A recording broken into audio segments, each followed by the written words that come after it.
Oke, Andri Oke, Hakim thank you, ini Bro. banyak di-request nih Oh, sama viewer-viewer gua. Kita kan kenal udah lama ya, kita udah ya. kenal lama dari gua awal-awal banget bangun Dari ternak uang. dari lu ternak uang, ya. Dari gua awal banget Itu ternak kita uang. berarti masih puluhan miliar kali ya? Iya, masih masih puluhan miliar itu gua waktu itu.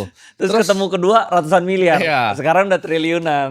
sahamnya sama waktu itu juga, Iya, Arto kan. benar Kita benar dulu benar main di benar. Arto dan dulu Mmm, gua sama Bro Andri ini kita sering tukar pikiran, suka bener. nongkrong di PIK juga ya Iya kan. iya iya, kita Makanya nongkrong di agak PIK. unik, lu dari dulu dia tuh sukanya nongkrong di PIK, padahal waktu itu rumah lu belum di PIK kan? Gue di Ancol, sampai sekarang gue juga di Ancol. Baru, minggu depan lah gue pindah ke PIK. Nah, ini gue pengen nanya, jadi sebelum kan waktu itu lu sempat cerita ke gue di sana, Mmm, lu tuh mulai dengan alat berat, ya kan? iya, Jadi sebelum lu di capital market ini mhm. sebenarnya, apa sih yang lu kerjain dulu? Dulu gue bisnis, Bro. Gue dulu kuliah di Amrik, gue balik, eee kerja sama bokap Ya. sebentar ya, 3 bulan, terus gue ribut. Ributnya benar-benar besar lah, sampai gue nggak ngomong sama dia 3 tahunan lah. Akhirnya gue keluar, gue bisnis sendiri. Terus bener-bener itu nggak dimodalin lah, karena ributnya gede banget lah, pokoknya gede banget.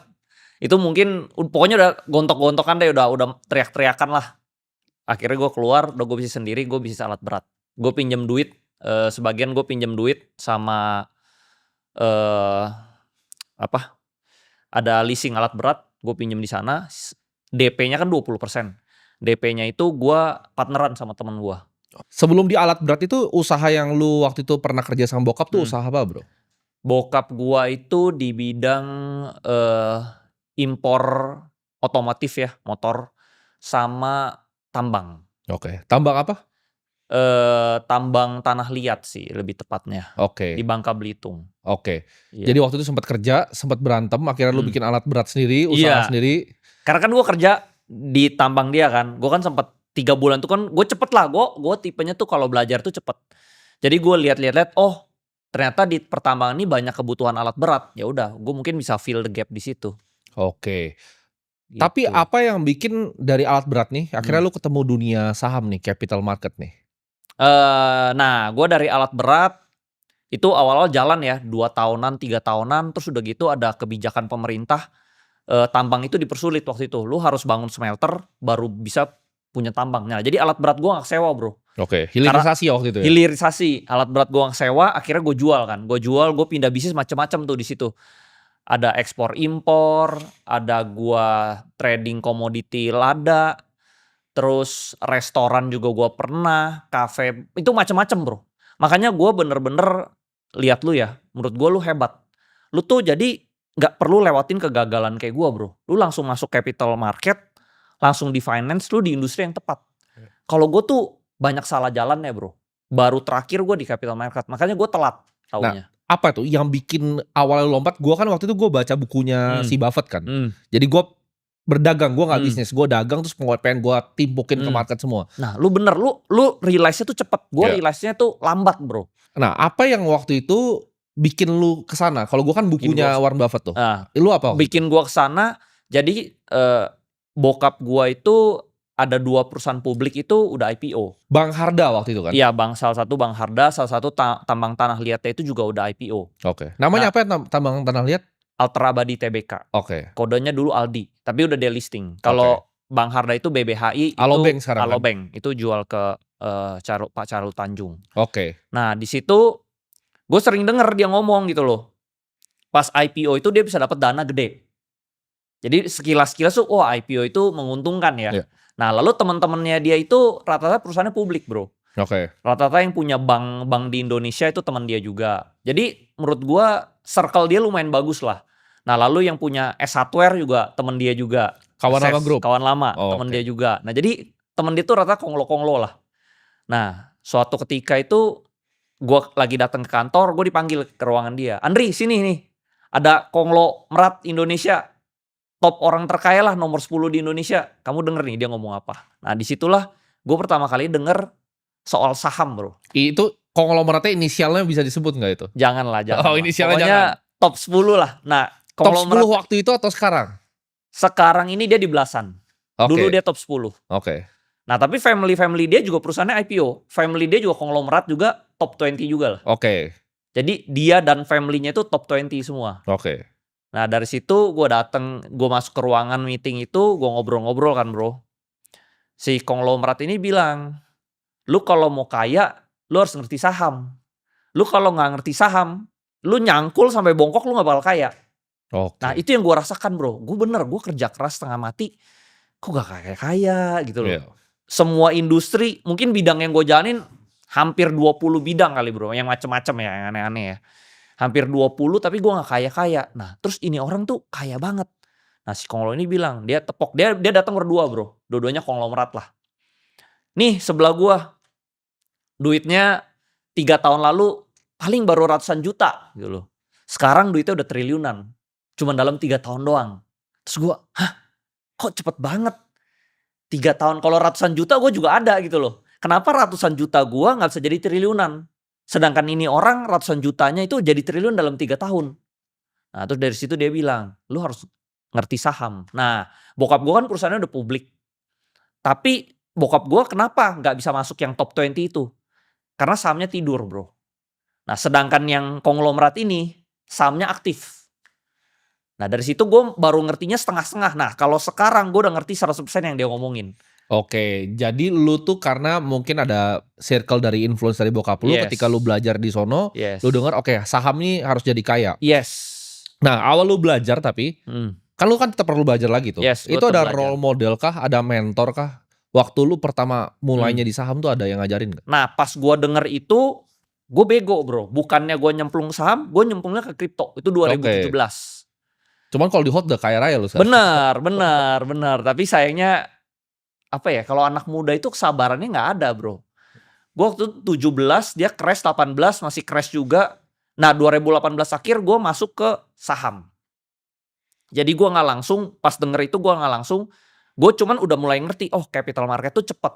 Kalau lu dagang kan lu cari untung, karena kan gue backgroundnya pebisnis ya, gue dagang itu cari untung paling 8%, 7%.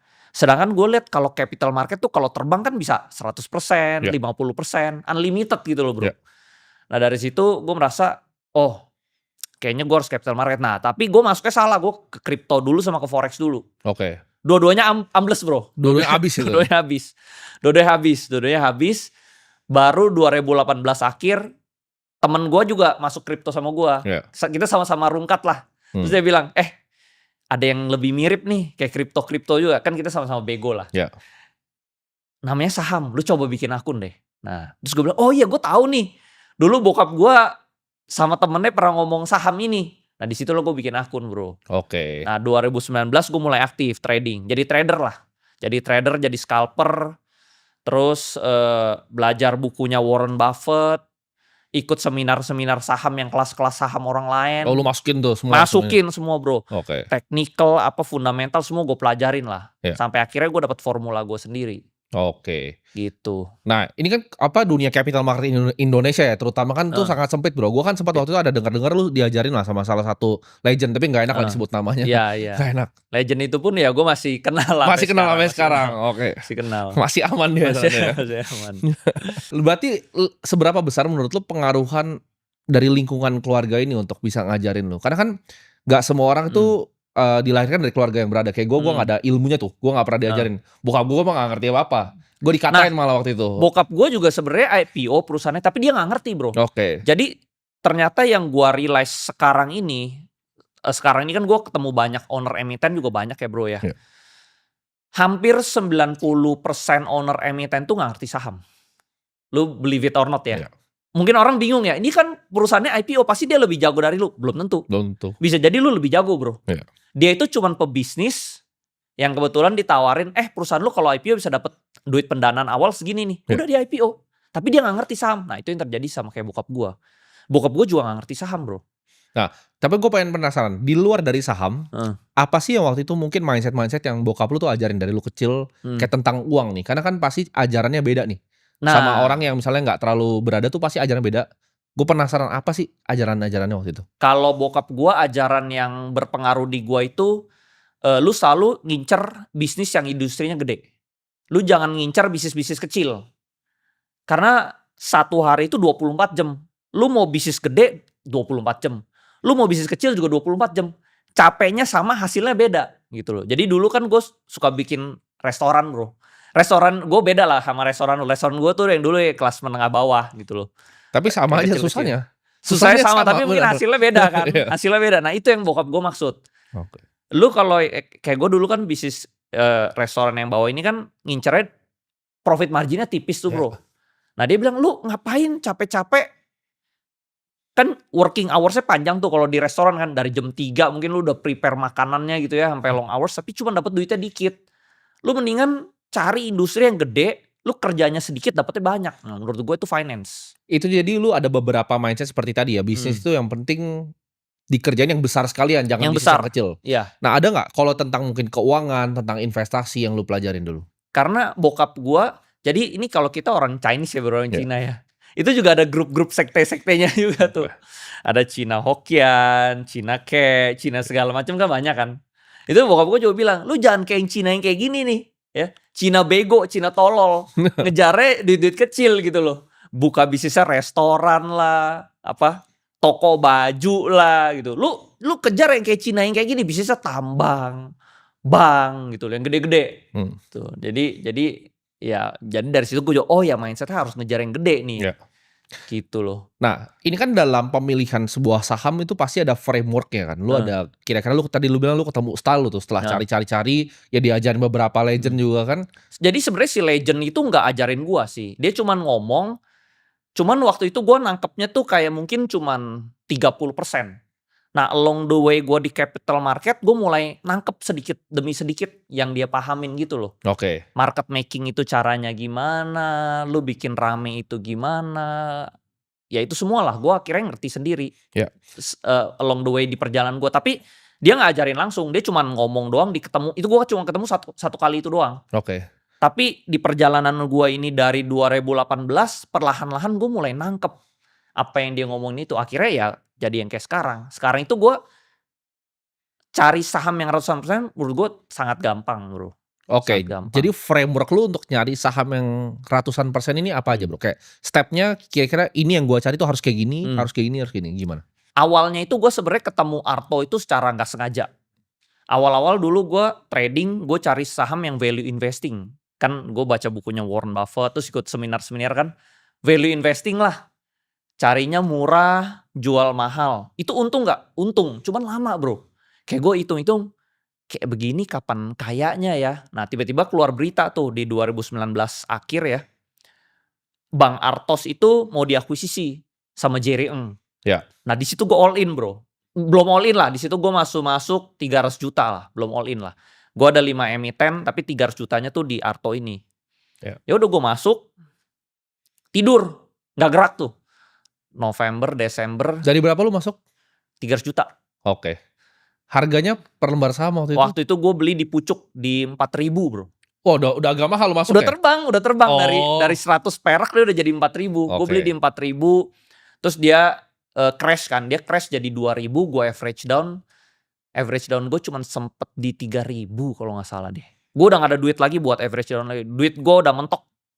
Gue tuh modal dulu investasi saham tuh dari 1M. 1M itu gue dari kumpulan bisnis-bisnis macem-macem lah. Kan tentunya bisnis ada yang untung lah. Nah mungkin kan kita bisnis bertahun-tahun. Bego banget gitu kan. Gak untung-untung. Nah gue dari kumpulan 1M itulah. Oke, jadi dari 1M lu hajar di Arto. Crash jadi 500 juta. Nah 500 juta itu gue hajar ke Arto. Oke. Lu crashnya saham apa tuh salahnya waktu itu? Crashnya sebenarnya waktu itu gak salah. Salahnya itu waktu itu market crash COVID 2020. Semua sahamnya bagus. Ada BCA, BRPT, Arto, terus INKP, satu lagi apalah gue lupa. Semua sahamnya fundamentalnya PE-nya, PE/BV-nya kecil. Kan gue emang carinya yang kecuali BCA ya. Tapi semuanya ada fundamental lah. Tapi crash. Nah dari situ gue belajar memang lu mau sebagus apapun value investing kalau crash ya crash. Gitu. Betul. Itu kan waktu itu lu sempat ada ini kan, lu sempat post yang di Mirai Asset waktu itu lu beli gainer lu tuh BBHI kan? Iya. Alobank. Iya. Nah itu tahun depannya. Iya tahun depannya setelah Arto kan. Nah itu ceritanya gimana? Kalau Arto kan emang Pak Jerry itu orang legend di bankir kan? Legend. Jadi makanya ketika dia itu ya semua orang pasti masuk nah, gitu. Gue realize begini bro. Saham itu kalau di backdoor, lu gak langsung naik. Maksudnya dia naik karena hype. Wih ada saham dia di backdoor nih, orang semua pada beli. Lalu di titik tertentu itu trader itu nggak sabar. Akhirnya dia jual, dia turun. Nah diturunin lu harus sabar. Sampai market maker-nya mulai main. Oke. Nah biasa orang tuh nggak ada kesabaran yang kedua ini bro. Biasa dia udah trend, hype. Karena contoh begini deh, lu baru akuisisi perusahaan yang backdoor ya. Lu kan lagi sibuk nih bro. Di belakangnya lu urusin tender offernya, segala macam. Lu gak sempet mainin sahamnya. Yeah. Begitu lu udah selesai semua, sahamnya memang udah sah milik lu, barulah di situ main. Nah dari jeda situ ke situ menurut gue sekitar butuh waktu 6 bulanan lah. Oke. Jadi waktu itu Arto lu dapat, semua orang udah keluar, gue nunggu di situ nyangkut 6 bulan. Itu lu hajar, lu tebus-tebus terus tuh sampai atas? Gue tebus terus. Oke. Nah dari situ harga average-nya turun ke 400 perak. Dari 400 perak terbang ke 19.000. Oke, nextnya dulu kan berarti kan beli BBHI. Nah itu beli kan BBHI. Dulunya itu kan perusahaan bokap lu Bang Harda sebelum di acquire. Betul. Nah itu kan apakah lu dapat informasi khusus dari situ atau sebenarnya enggak? Enggak. Jadi gue memang tahu BBHI ini mau dijual, tapi waktu itu bisnis bank itu jelek. Karena bank itu harus nambah modal inti 1T setiap tahun. Betul. Bahkan itu bokap lu jual loh. Bokap gue jual itu karena dia bilang bank itu untungnya paling 3% lah. Karena lu kan harus ambil pinjaman dari orang, lu pinjemin orang, lu ambil selisih nih. Dari kasih orang bunga sama lu dapat bunga net dari interest orang. Marginnya. Yes, lu dari selisih itu kurang lebih sama ada yang nyangkut-nyangkut kan banyak ya. Jadi kurang lebih 3%. Gimana caranya lu dari modal lu cuman untung 3% tapi nambahnya 1T bro. Waktu itu modal intinya sekitar 500-an miliar lah. Gimana lu 3% dari 500 miliar bisa setor 1T setiap tahun. Gak masuk akal deh. Bokap gue bilang udah jual aja. Oke. Jual. Nah disitulah dijual. Tadinya banyak yang dealing-dealing. Ya gue mungkin gak enak lah sebutnya. Siapa aja dealing-dealing. Terakhir ke Pak CT yang dealing. Nah pas di dealing itu bokap gue ada sempat ngomong ke gue. Ini BBHI kita akhirnya mau jual aja nih. Gue waktu itu bilang ke bokap gue. Jangan jual full. Jual aja. Misalnya sisain 5%. Nah terus bokap gue bilang gak usah lah. Bang rugi mulu, susah bisnis bang gitu. Jual aja 100%. Nah dia jual 100%. Terus gue tanya juga, kan papa udah jual nih, gue boleh beli gak di pasar? Jangan beli, bisnis bang gak bagus, dia bilang gitu. Oke. Nah cuman gue kan ada pengalaman di Arto kan bro ya. Masa sih dibeli sama pengendali baru, masa pengendali barunya gak mainin, biarin tidur ya kan. Lu contoh nih, lu beli Timothy Ronald akuisisi perusahaan A deh. Gak mungkin dong perusahaan A lu bikin tidur dong. Pasti lu bangunin.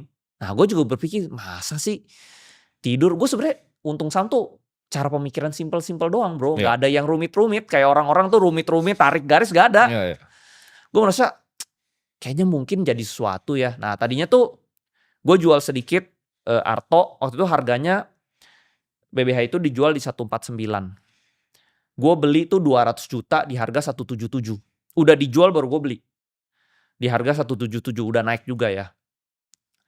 Terus dari 177 ini berapa bulan kemudian dia terbang bro.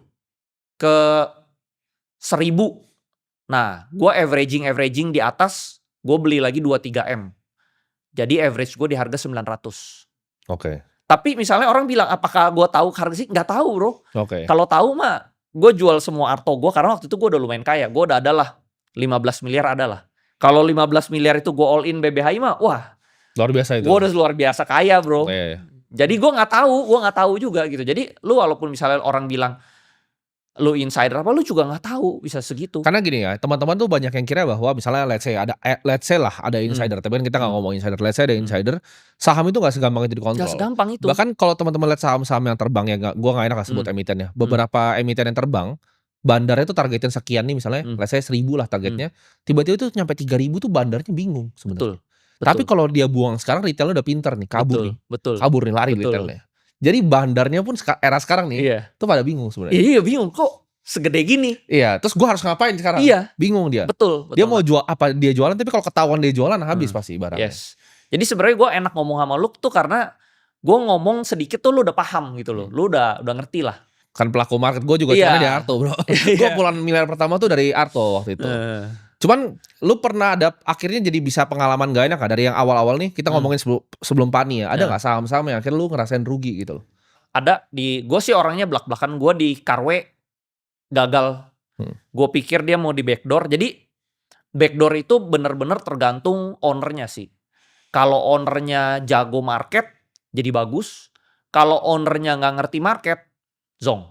Oke. Gitu. Jadi yang di BBHI juga sama ya. Akhirnya dia terbang tuh dulu gue targetin ini bisa ke 2.000 aja lah, gue udah seneng. Ya. Totalnya 10.000 bro. Oke. Gimana caranya lu bisa nilai kualitas manajemen dalam saham? Kalau sekarang kan orang banyak lihat ownernya nih. Karena ibaratnya owner ini mau ngasih duit ke retail atau enggak kan.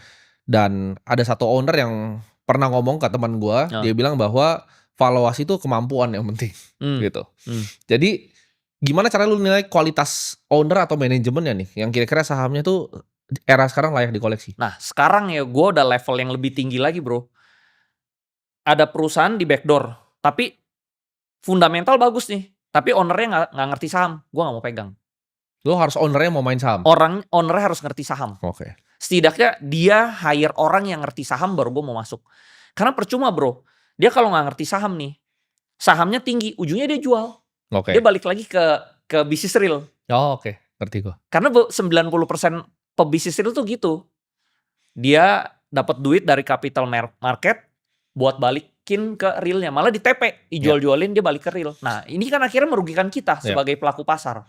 Oke, mungkin kan 2025 ini kan ini fenomena yang sangat berbeda. Zaman COVID kan dulu ya itu saham apapun naik. Abis COVID itu ada trennya teknologi sampai akhirnya Bukalapak tuh orang kapok semua. Kapok. Abis itu saham tuh dulu kan COVID 30-an T ya per hari. Sekarang udah mau balik tuh ke 30-an T. Jadi udah 28-29 T, dulu sempat di 8 sampai 10 T itu kan 2022, 2023. Nah sekarang tuh fenomena yang gue lihat pribadi itu adalah ini sebenarnya nyontekin dia, di mana ini gayanya Mukesh Ambani. Yes. Dia Reliance, dia goreng sahamnya, ketika dia dapat duitnya dia nggak TP kayak yang lu bilang, tapi dia nyolokin aset beneran. Jadi dia beli perusahaan beneran.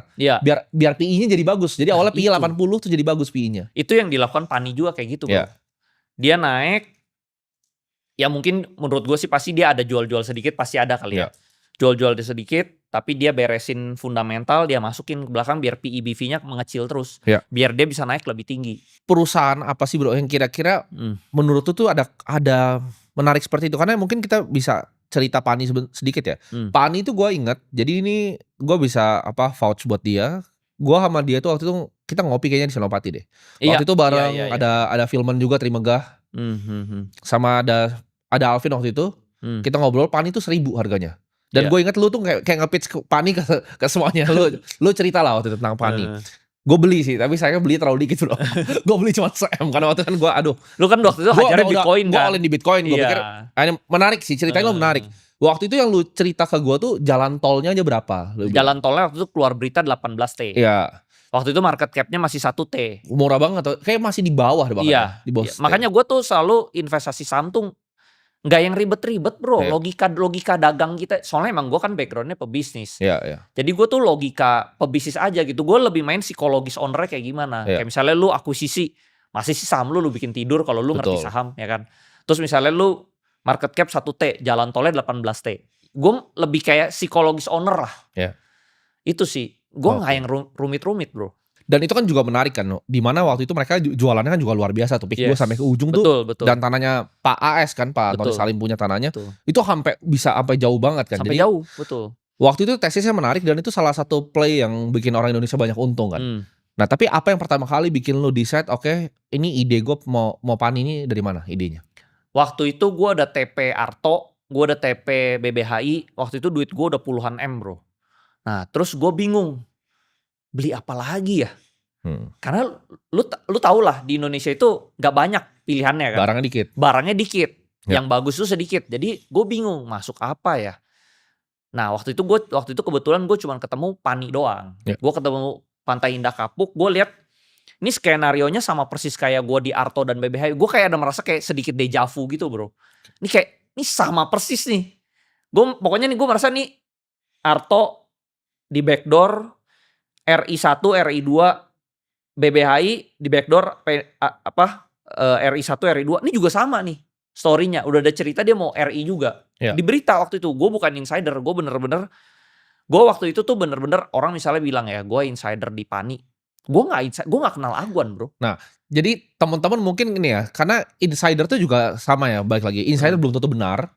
Insider bisa lo dikerjain sama informasinya. Bener. Dan biasanya kita tuh sebagai pelaku pasar tuh bikin due diligence sendiri bro. Kayak misalnya di luar negeri ya. Kalau riset yang luar negeri udah gila-gila bro. Yes. Misalnya mau riset data center, dia terbangin drone ke sono. Bener-bener mau dilihat. Kan sebenarnya teman-teman kalau mau analisa misalnya contoh ya PANI atau misalnya saham properti lain, ya datang aja ke marketing galerinya. Tanya salesnya kan juga dapat informasi. Itu yang gue lakukan. Gue nanya salesnya. Gue datang ke salesnya, gue tanya nih lahannya dari mana sampai mana. Nah, dia cerita tuh dari mana sampai mana ya. Akhirnya gue tau lah nih lahannya masih gede. Terus kan gue bisa tebak-tebak ya PT-nya apa aja ya. Dari situ gue bisa yang ini udah masuk, ini udah masuk. Artinya yang mana yang belum masuk. Dari situ udah gue all in lah pokoknya. Waktu itu gue telepon sekuritas lah. Bro ini oke gak masuk PANI? Jangan bro, lu lihat aja semua perusahaan properti gak ada yang naik. Tapi waktu itu gue kayak gak tau, conviction gue tinggi banget. Gue all in. Semua duit gue Arto BBHI semua 90% masuk sana. Nah gimana caranya lu ngatur portofolio? Jadi apakah lu yang tipikal 1-3 aja hajar-hajaran? Gua sih kayak gitu ya. Gua gak pernah kayak, gua paling anti supermarket karena Charlie Munger bilang dia aja cuma 3 gitu. Gua waktu itu portfolio gue cuma 1 bro, PANI doang. Oke, hajar full dorong. 90%. Margin gak atau? Enggak, cash. Cash dorong semua full? Cash dorong full. Tapi gue itu belinya 4 bulan. Karena waktu itu PANI itu sangat gak liquid. Jadi gue tiap hari cicil beli sampai 3 bulanan lah. Terus itu gak gerak bro. 5 bulan gak gerak, baru bulan ke-6 dia terbang. Terbang. Apa pandangan lu terhadap valuasi di Indonesia sekarang? Apakah menurut lu ini emang saham-sahamnya mahal? Karena gini, di India ada yang berhasil, Mukesh Ambani, tapi ada juga yang gagal kan akhirnya. Jadi Reliance berhasil digoreng, tapi yang Gautam Adani punya kan kena hantem kan, kena berita jelek, hantemnya jauh. Nah menurut lo apakah kayak gitu bakal terjadi? Karena ini kan siklus kan, dimana COVID itu awalnya yang dari run up 2019 jatuh, yang tech itu jatuhnya pas dibuka lapak, Goto IPO udah gak kemakan lagi sama publik. Apakah ini akan ngulangin siklus yang sama bro? Karena gue lihat ini lumayan mirip nih sama zaman-zaman udah di ujung-ujung buka lapak sama Goto.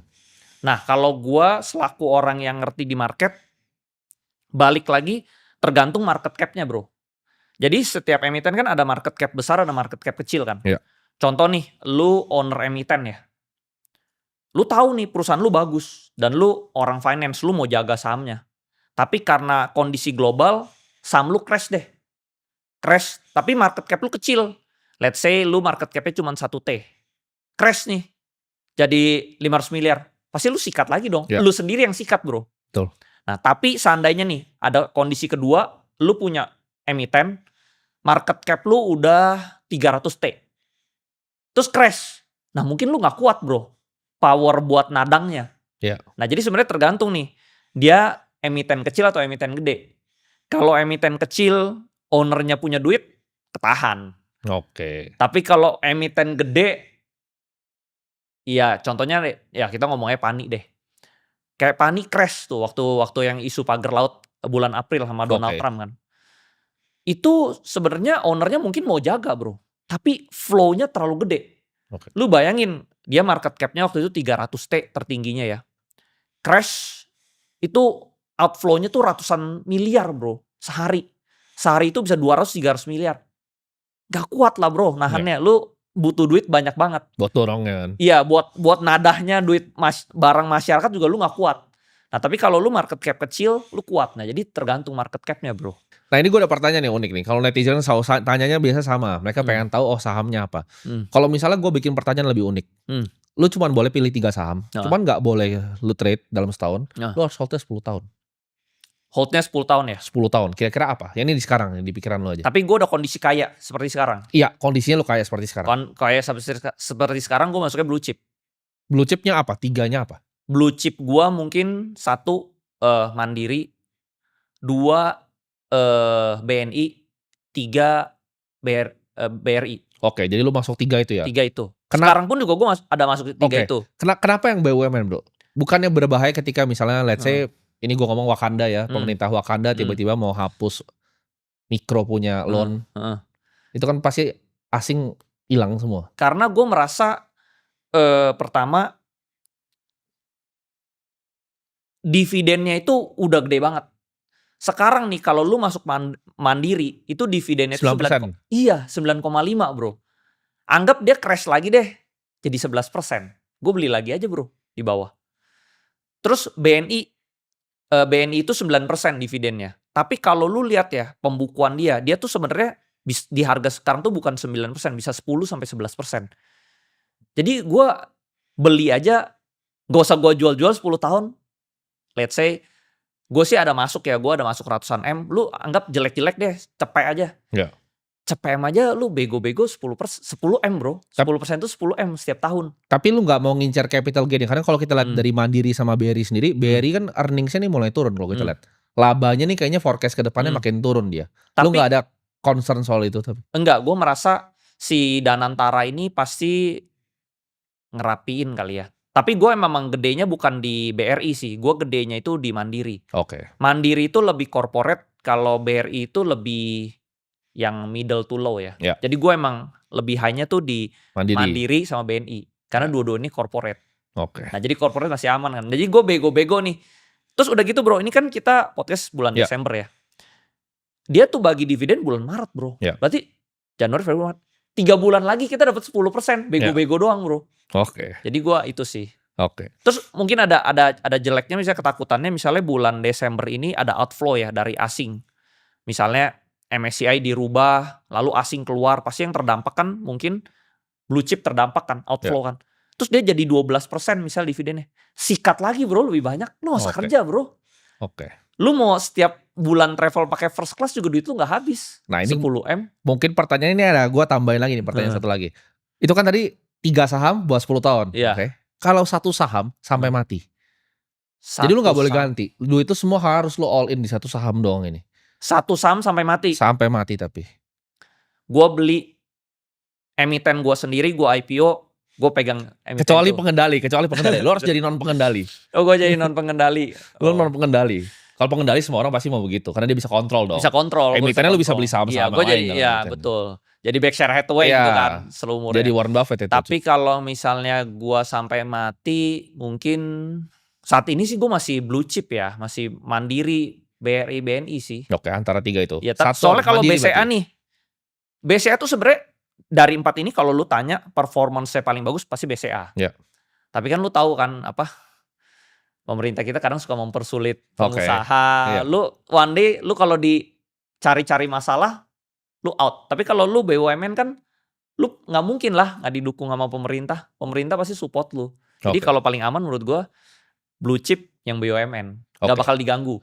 Menurut lu kondisi ekonomi Indonesia ini 2045 itu bakal seperti apa? Kan kalau kita baca data-datanya semua, kita top 4 top 5 lah GDP ya. Nah menurut lu itu capital marketnya akan jadi seperti apa? Menurut gua 2045 pasti capital marketnya pasti berkembang pesat pasti ya. Karena gue di 2020 itu investor saham cuma 9 juta. Per tahun ini investor saham tuh udah 20 juta bro. Udah naik 2 kali lipat lebih. Jadi menurut gue, ini kan compounding pasti kan. Compounding jadi harusnya pasti capital marketnya mungkin bisa jadi kayak India mungkin. Menurut gue sih Indonesia sama India tuh mirip.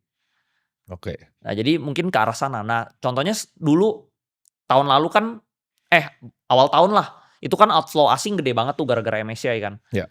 Orang-orang pasar kan tadi udah pesimis banget, wah ini udahlah hancur lah bursa saham, udah nggak ada transaksi lah. Turns out transaksi malah lebih gede dari lokal bro.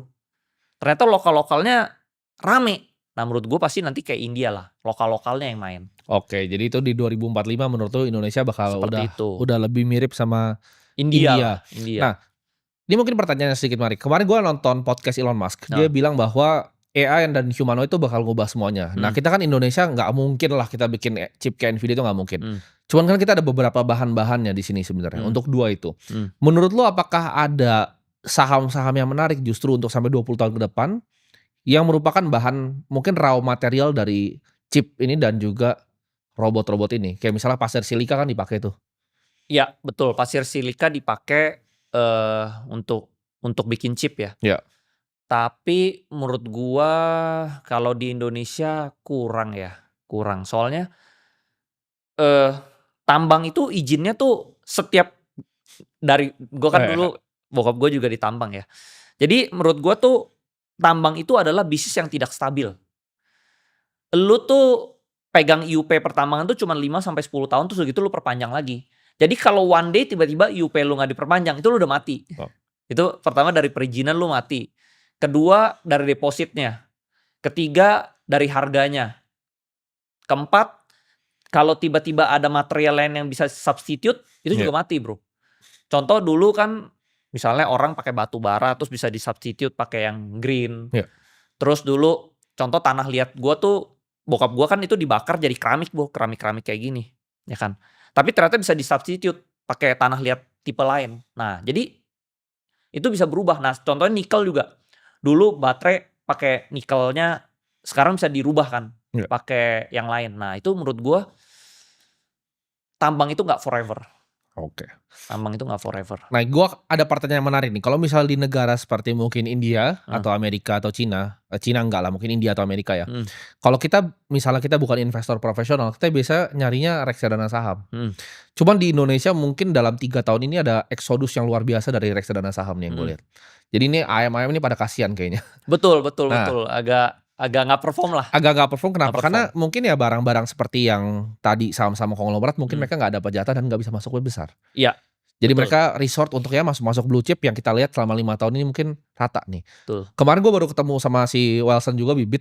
Dia cerita kalau misalnya 90% tuh RDPU, RDPT. Iya. Jadi kayak sekarang itu ada eksodus besar-besaran nih dari reksadana saham. Menurut lu dengan kayak lu edukasi sahamnya ini kayak begini ada andil nggak dalam situ? Kalau menurut gua ada soalnya di mana kayak orang oke, maunya sendiri gitu. Nggak mau nitip di reksadana. Karena menurut gua zaman dulu tuh ada wave yang suruh orang beli misalnya beli reksadana indeks lah begitu. Gua setiap kali denger influencer yang ngomong kayak gitu di Indonesia gua pikir ini bukan S&P 500. Serikati bukan S&P 500. Nggak perform bro. Lu kalau pilih gituan nggak perform. Terus management fee kan besar banget 34% kan? Yes. Nah ini karena kan gua ambil kelas WMI kan, WMI Wakil Manajer Investasi kan. Jadi di Indonesia itu ada peraturan yang aneh, bro. Lu kalau misalnya jadi manajer investasi, lu tuh harus dipecah. Portfolio lu jadi 10. Betul. Itu menurut gua agak bodoh, bro. Lu 10. Jadi gimana perform? Alokasinya juga ada kan. Kalau saham harus 90-10 kan dia. Iya. Jadi kalau misalnya yang ini naik nih, yang saham yang nomor 1 naik tinggi, lu harus jual. Lu harus bikin jadi rata lagi. Ya terus lu jadi gak bisa perform dong bro. Nah itu peraturan itu bikin mereka gak bisa perform. Itu contoh misalnya lu dapet saham Pak PP nih, Pak PP-nya perform. Lu harus jual Pak PP-nya, harus ya, lu gak boleh keep, lu harus jual, masukin rata yang lain, jadi semua harus maksimal 10%. Ya. Nah itu bikin gak bisa perform. Jadi kalau lu masuk reksadana, lu mendingan lu masuk sendiri. Oke. Nah ini peraturan utama yang bikin dia nggak bisa perform kayak S&P.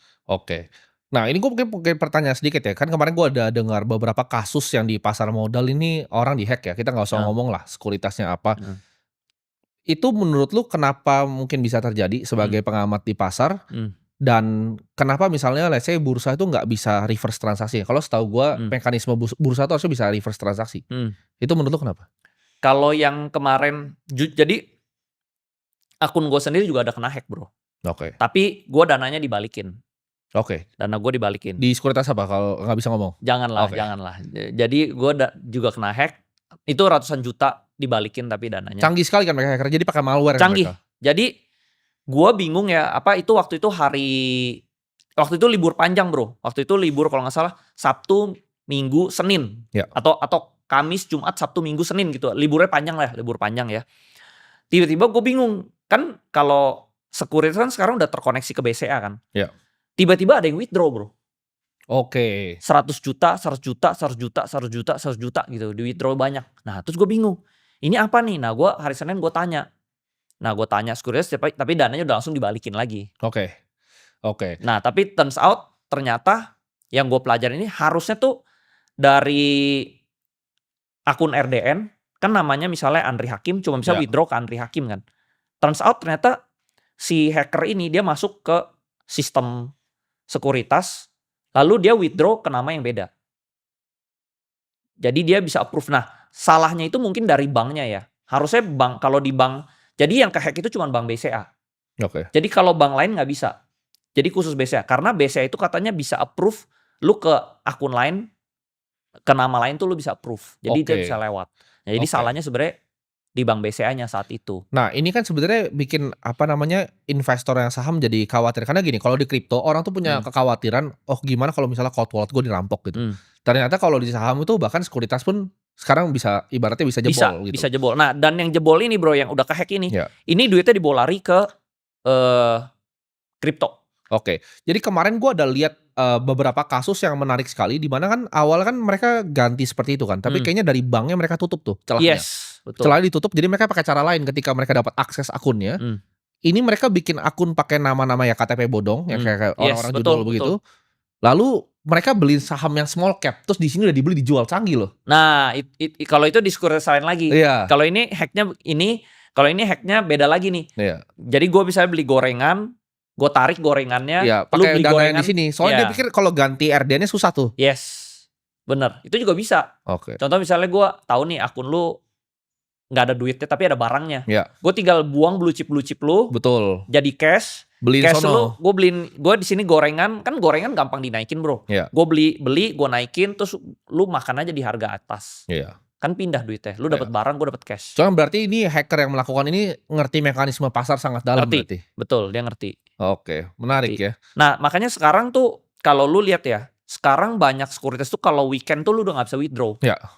Jadi dia sengaja dimatiin. Oke. Nah ini gue ada pertanyaan mungkin ya. Kalau gue kan udah nggak terlalu ngikutin yang setelah PANI itu gue udah nggak terlalu ngikutin saham karena gue pasif ya sahamnya. Itu waktu itu CBRE itu gimana cerita lu? Deal akhirnya lu pegang sekitar berapa? 5% ya sekarang ya? Gue pegang 5%. Market value IDR berapa ratus M? Tertinggi dia tuh 8T. Gue beli itu dari ratusan M doang. Oh lu beli ratusan M? Dari ratusan M.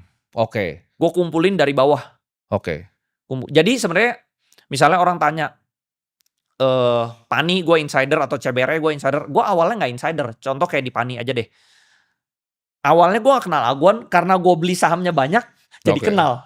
Jadi kenal, kan orang pasti kayak lu punya emiten, terus gue beli banyak sih. Ini siapa nih Andri Hakim beli emiten gue banyak, jadi kenal bro. Kan DPS-nya kelihatan kan? Yes, jadi CBRE juga awalnya gue beli banyak bro. Gue pertama ada berita bahwa CBRE ini diakuisisi.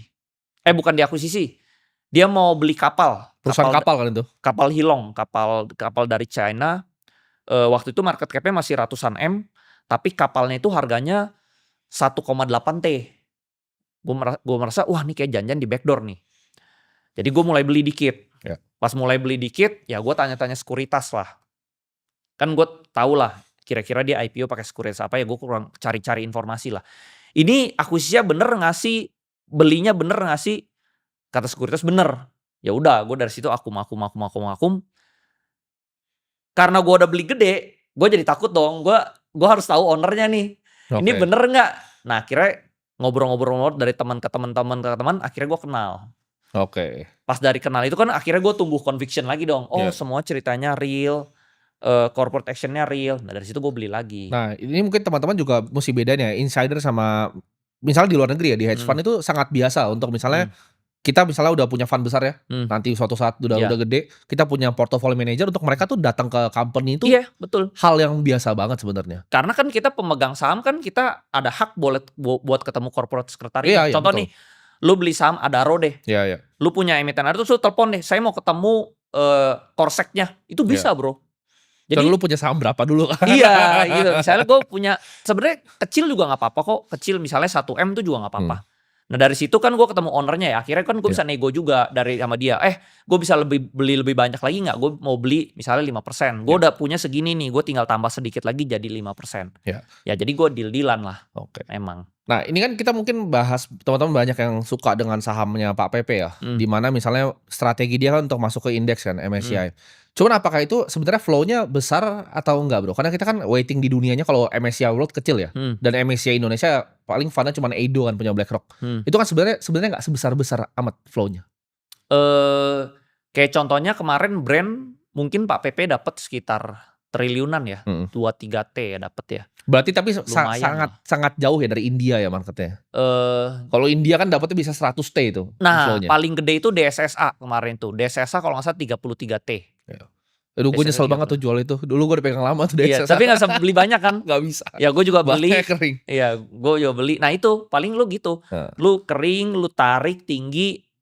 Ya udah masuk MSCI jual gede. Cuman lu tuh berarti orangnya rajin ngumpulin dari market tuh emang rajin berarti ya. Jadi misalnya harian lu pelan-pelan nih lu lihat, lu beli dulu. Kayak misalnya contoh CBRE ya. CBRE mungkin berapa bro? Kalau volume di Bitoverse sekarang berapa? 1.000, 2.000, 3.000 paling? Volume transaksi harian tertinggi tuh bisa 1 T bro. Bisa sampai 1 T. tertingginya ya. Oke. Dulu pas lagi rame-rame itu bisa 1 T sehari. Maksud gua antriannya bisa berapa ribu? Mungkin 1.000, 3.000 kah? Sehari kalau lu ngumpulin 50 M sih dapat. Bisa. Oke. Pas lagi, nah gue tuh paling jago ini bro, main saham FCA. Oke. Nah dia kan FCA nih. Ya. Kalau saat FCA itu saat yang tepat lu bisa ngumpulin barang. Oke. Karena FCA itu kan lu makan di satu harga tuh. Ya. Lu asal bisa dapat antrian pertama, orang buang, lu makan, lu dapat gede di situ. Nah, gua kumpulin barang banyak di FCA. Oke. Jadi ARB, FCA, lu kumpulin di situ, jebret, hajar lo. hajar gede, dapat gede. Terus FCA itu kan antara turun atau naik doang kan. Oke. Kalau di bawah ini lu lihat deh kapasitas lu. Misalnya lu di ARB ini lu bisa makan habis. Iya. Langsung balik arah dong, naik dong. Iya. Jadi gue belakangan suka FCA. Gue abisin barang di FCA, otomatis dia langsung balik arah naik. Iya. Dari bawah ke atas tuh bisa 20% bro. Cuma kan lu butuh jumlah modal Powernya. untuk bisa tembak segitu kan. Nah, lu tinggal hitung. Power lu kira-kira lu bisa habisin barang di bawah gak? Kalau lu merasa duit lu lebih banyak daripada duit retail. Ya, lu hajar aja. Lu lawan aja. Iya. Cuman kalau gitu kan lu butuh jualannya juga. Kalau lu ngambil ARB-nya segitu, ketika dia balik, lu harus jualnya harus cantik dong. Nah, gak bisa lu tanggain ke bawah jebret gitu, gak bisa. Enggak. Gue tipenya itu kalau lagi ngumpulin, gue ngumpulinnya pelan-pelan. Kalau jual, gue tipenya jualnya pelan-pelan. Gue tipenya orangnya sabar bro. Gue jualnya misalnya 2M, 1M, 2M, 1M. Ya makanya lu berarti orangnya kalau rajin. Iya. Kalau gue gak serajin itu, kayak misalnya di kripto aja ya. Lu mungkin langsung jebret kali, jebret gitu. Kripto kan gak ada market impact-nya. Tapi misalnya kalau yang koin-koin yang mungkin lebih kecil, waktu itu zaman 2024 kan gue banyak yang jackpot tuh, yang kering-kering. Kripto tuh ada canggih, dia ada kayak TWAP namanya, time weighted average price biasanya. Jadi tinggal pencet itu, dia distribusin tiap hari otomatis. Oh. Canggih dia. Sebenarnya di saham juga ada sih, automatic order. Iya, cuman maksudnya dia nggak dihitung kan. Kalau di kripto tuh exchange-nya udah canggih-canggih soalnya. Iya. Jadi dia tinggal begitu dia otomatis. Kalau gue kurang sabar kalau orang. Gue pengennya jebret aja. Iya, kalau gue manual sih, gue pencet-pencetin. Tapi itu liquid sih, CBRE lumayan liquid. Lumayan liquid. Jadi kan gue beli di bawah banget, terus sahamnya udah naik tinggi, ya untungnya udah banyak lah. Gue cuman perlu jual sedikit, modal gue setidaknya udah balik. Kan saham-saham PP, BRPT, Brand, Cuan itu udah masuk MSCI semua kan? Tinggal ini satu berarti yang belum. Ada satu CDI ya belum masuk? Iya. Ya kita udah tahu lah next gameplaynya kemana. Menurut lu 6-12 bulan ke depan, nah, saham apa yang bisa 50%, 100%? Salah satu CDI mungkin bisa. Mungkin ya, we don't know, tergantung moodnya Pak PP. Tapi dia udah gak ada mainan nih.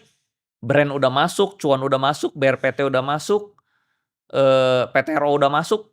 Dia cuma mainan dia tinggal sisa ini. Kalau dia mainin yang ini, dia cuci piring di atas bro. Cuci piring asing.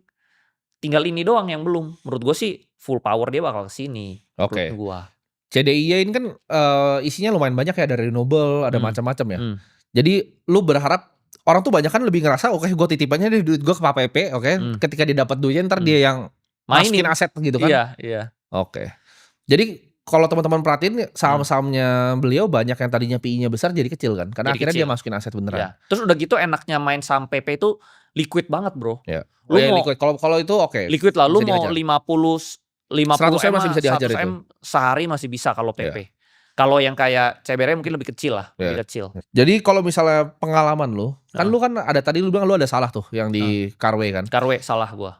Kapan kita mungkin sebagai retail itu average down dan kapan ini ini salah nih, tesisnya nggak ada nih cut loss gitu? Gua lihat tesisnya broker ownernya mulai jualan. Jadi pas saham Carway itu pas saham gua ketemu tuh di harga 200-an perak gitu ya bro. Dia terbang. Gue udah beli-beli terus, dia terbang ke 7.000.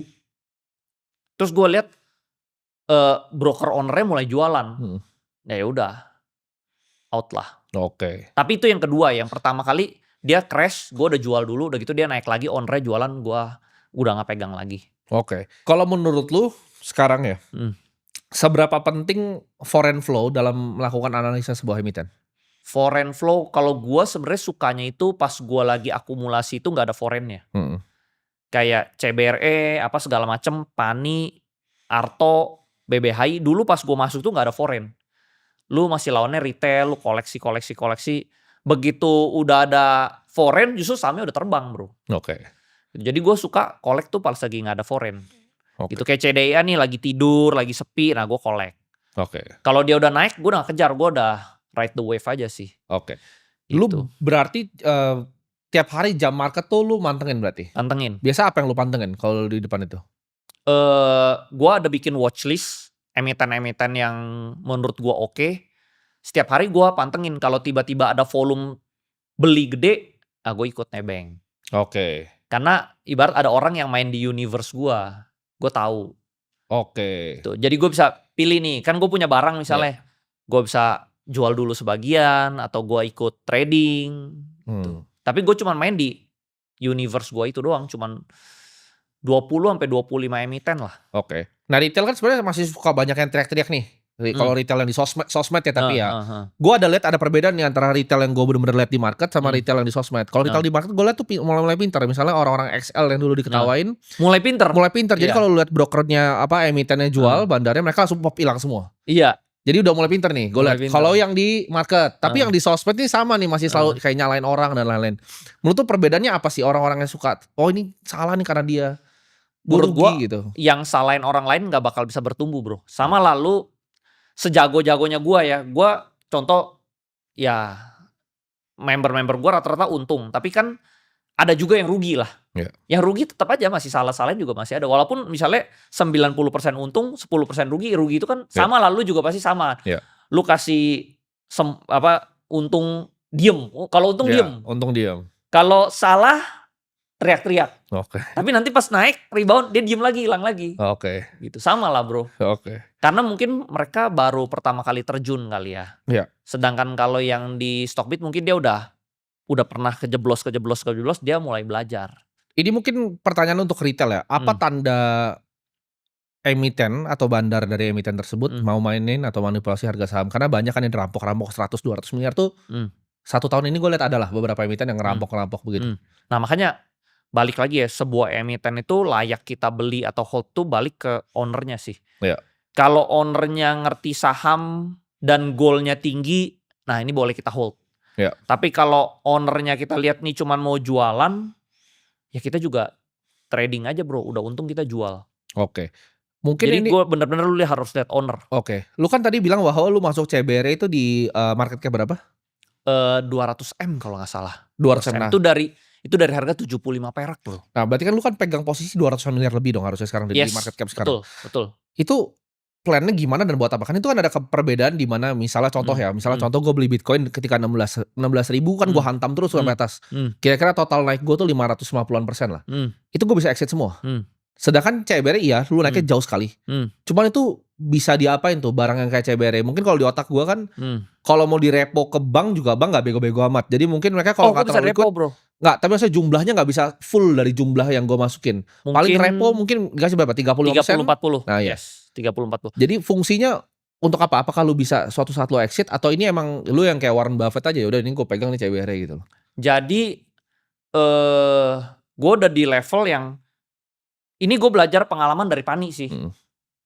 Pani waktu gue collect di bawah itu gue cuma keluar modal let's say 30-an M lah bro.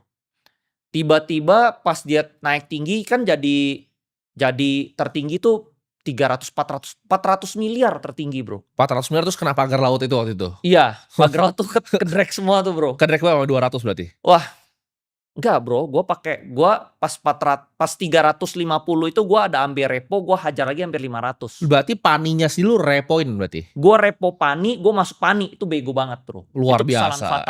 Fatal, salah. Jadi lu tarikannya panjang jauh sekali, lu bisa kena margin call dong berarti? Gue hampir kena margin Harganya call. kan pani waktu itu 18.000 sampai turunnya berapa? Turunnya berapa dalamnya? Gue reponya itu di 12.000. Wah lu hampir ke wipe out dong? Pas dia ke 19.000 gue hampir jadi, gue merasa gue orang terkaya di Indonesia lah. Kan gue repo pani, beli pani 19.000, wah untung gue jadi gede banget. Tapi pas ke drag, wah amsyong bro itu, hampir margin call. Gue di 7.500 gue margin call harusnya. Oh iya. Dia waktu itu udah 7.700. Nah gue nego sama sekuritas ya. Bro ini kan force major lah, satu dunia lah. Pakai apa Valburi waktu itu? Trimegah. Gue bilang sama Maybank. Maybank buat reponya. Dua-duanya ada. Gue nego, akhirnya dia kasih, oh ya udah, lu reduce lah ke 5.000 lah. Tapi 5.000 tuh ARB sekali lagi udah 5.000 bro. Jadi teman-teman mungkin lihat ini Andri Hakim ini kalau dia salah itu di Pani itu mungkin nggak ada di sini dia. Kalau gue besoknya ARB lagi gue nggak ada di sini. Iya, itu kalau satu kali lagi kan itu. Satu waktu kali itu ARB, besok ARB gue udah out. Nah, cuman gue kan ngerti saham bro. Gue merasa cara saham itu cara naikin gue juga ngerti bro. Kalau misalnya market maker yang nggak mau naikin, ya udah gue yang naikin. Lu mau dorong lagi tuh kalau misalnya sampai nggak dinaikin. Waktu itu gue masih ada duit cash 18 miliar lebih. Gue pakai duit gue semua itu gue tarik Paninya bro. Oke. Gue tarik Paninya. Oke. Paninya rebound, terus udah gitu kebetulan hoki lah. Ada AKBK lihat trigger rebound. Kan dia kan AI kan bro. Iya. Dia lihat trigger rebound, dia ikutan beli. Oke. Jadi gue HK di bawah naik, udah gitu dia lanjutin ke atas. Oke. Gue selamat jadinya. Kapok nggak lo tapi kayak gitu? Kapok. Oke, jadi makanya sekarang lu udah udah mandiri sekarang ya. Jadi pas rebound di atas, gue jual Paninya sedikit, yang Pani yang repoan ya. Gue jual, gue masukin ke yang lain-lain. Oke.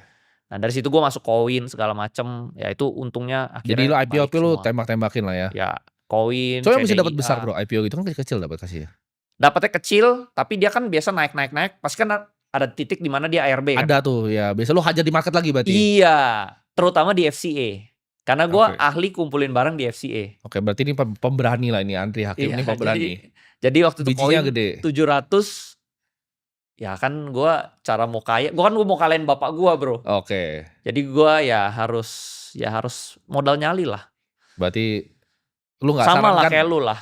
Ya gue juga modal nyali tuh. Bro. Bitcoin juga kalau turun kan nggak tahu waktu itu 16.000. Menurut gue saat lu miskin, yang lu bisa gadain cuma nyali. Betul, setuju gue. Lu nggak ada duit, terus lu nggak ada ilmu juga nggak ada, pas-pasan kita masih anak muda. Betul. Lu cuma bisa ngadain nyali lu lah. Iya. Kan? Ya lucu sih waktu kita ketemu sama kan puluhan M. Iya ya kan? Puluhan M, ratusan juga ratusan. Iya. Berarti lu 11-12 lah, gue lihat kan lu waktu itu juga lu kasih lihat portfolio Bitcoin lu kan. Ya lu mungkin ya lu lebih banyak dikit, kadang gue lebih dikit-dikit, ya mirip lah.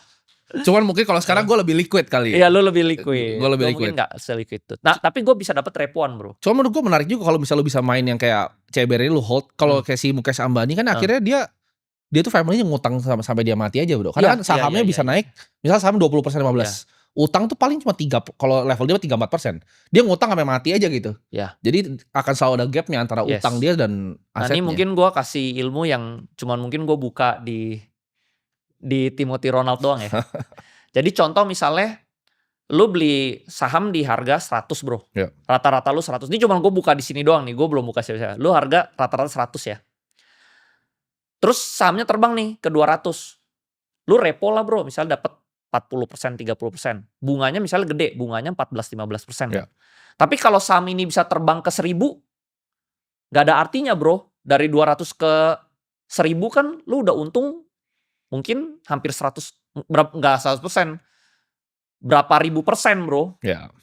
Bunganya cuman 14%. Keuntungan lu upside lu jauh. Dan lu repo di atas itu lebih gede lagi reponya bro. Jadi tapi sebenarnya modal lu sebenarnya kecil banget.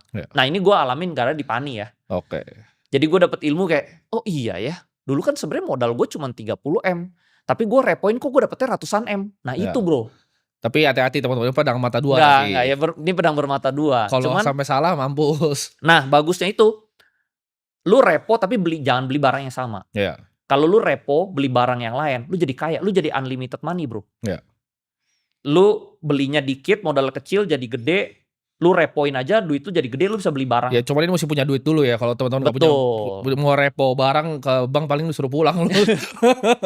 Betul. Nah jadi dari sampah ini lu repoin lu bisa beli blue chip. Jadi lu menjaminkan barang yang let's say bukan jelek banget sih, sedang-sedang, tapi lu bisa belinya blue chip kan. Terus lu udah bisa hitung kan misalnya repo itu bunganya 14%. Lu bagi ini 12 bulan.